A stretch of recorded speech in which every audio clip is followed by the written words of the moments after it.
Hey guys, I just wanted to interject before the episode begins. I'm currently a little sick, so the narration in this episode is a bit wonky. I'm also still working out some of the kinks in the recording process, but with every episode, my knowledge gets deeper. Anyways, please enjoy the episode.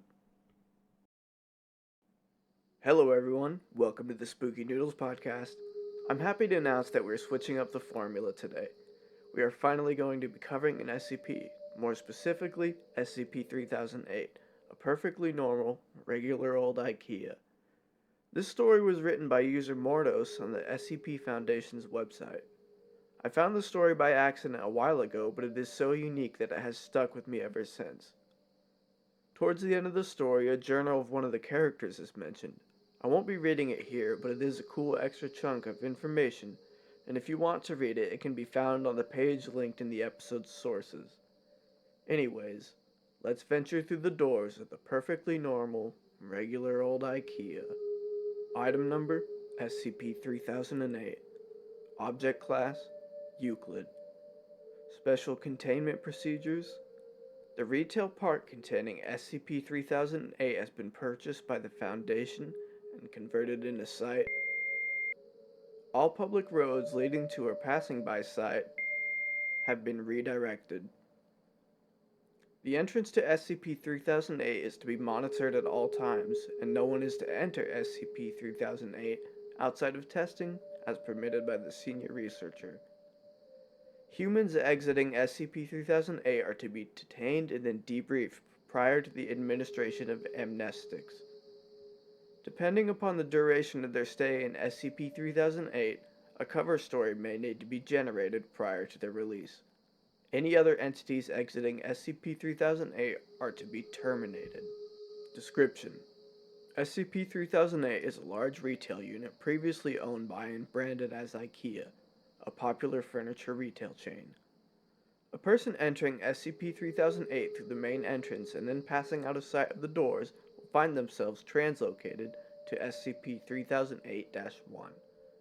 This displacement will typically go unnoticed as no change will occur from the perspective of the victim. They will generally not become aware until they try and return to the entrance. SCP-3008-1 is a space resembling the inside of an IKEA furniture store, extending far beyond the limits of what could physically be contained within the dimensions of the retail unit.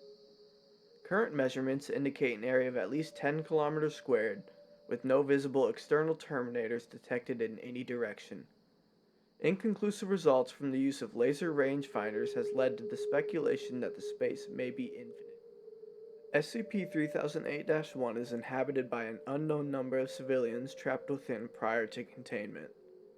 Gathered data suggests they have formed a rudimentary civilization within SCP-3008-1, including the construction of settlements and fortifications for the purpose of defending against SCP-3008-2. SCP-3008-2 are humanoid entities that exist within SCP-3008-1. While superficially resembling humans, they possess exaggerated and inconsistent bodily proportions, often described as being too short or too tall.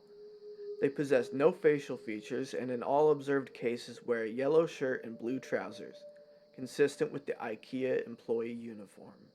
SCP-3008-1 has a rudimentary day-night cycle, determined by the overhead lighting within the space activating and deactivating at times consistent with the opening and closing times of the original retail store. During the night, instances of SCP-3008-2 will become violent towards all other life forms within SCP-3008-1. During these bouts of violence, they have been heard to vocalize phrases in English that are typically variations of, "The store is now closed, please exit the building." Once day begins, SCP-3008-2 instances immediately become passive and begin moving throughout SCP-3008-1 seemingly at random. They are unresponsive to questioning or other verbal cues in this state, though will react violently if attacked. SCP-3008-1 is known to have one or more exits located within, though these exits do not appear to have a fixed position, making it difficult to leave SCP-3008-1 once inside. Using any other door besides the main entrance to enter the structure or breaking through the walls of the retail unit leads into the non-anomalous interior of the original store, Since containment began, 14 individuals have managed to exit SCP-3008. Following extensive debriefing, all individuals have been administered amnestics and released. Incident 3008-1. At 0037 on a human male exited SCP-3008, followed 10 seconds later by an instance of SCP-3008-2. SCP-3008-2 caught and killed the man before itself being terminated by armed response personnel. This incident represents the only time an instance of SCP-3008-2 has been seen exiting SCP-3008. A full autopsy on the corpse was performed. See 3008-2 autopsy log for more details. The creativity displayed in this story is awesome. I come from a small area and I've never been inside of an Ikea, but let me tell you, this story will definitely come to mind when I first step into one. There's a lot of fan art that depicts the -2 variants of this SCP and they are all terrifying. The story has become popular enough to now have games based on it. There are multiple Roblox games, but there is also a standalone game developed by Thaumiel Games. The game isn't complete, but it is still being worked on. The game is linked below. If you enjoyed that story, please consider sticking around for more. Next Sunday, we will be covering the classic video game-based Creepypasta. Our sources are linked in the show notes. If you've got any suggestions or tips for our future episodes, please contact us at our email spookynoodlespod@gmail.com or at our Twitter @spookynoodles. Your feedback is greatly appreciated. Make sure to keep your taste for horror alive by watching the next episode of Spooky Noodles on Apple, Spotify, Amazon, or YouTube.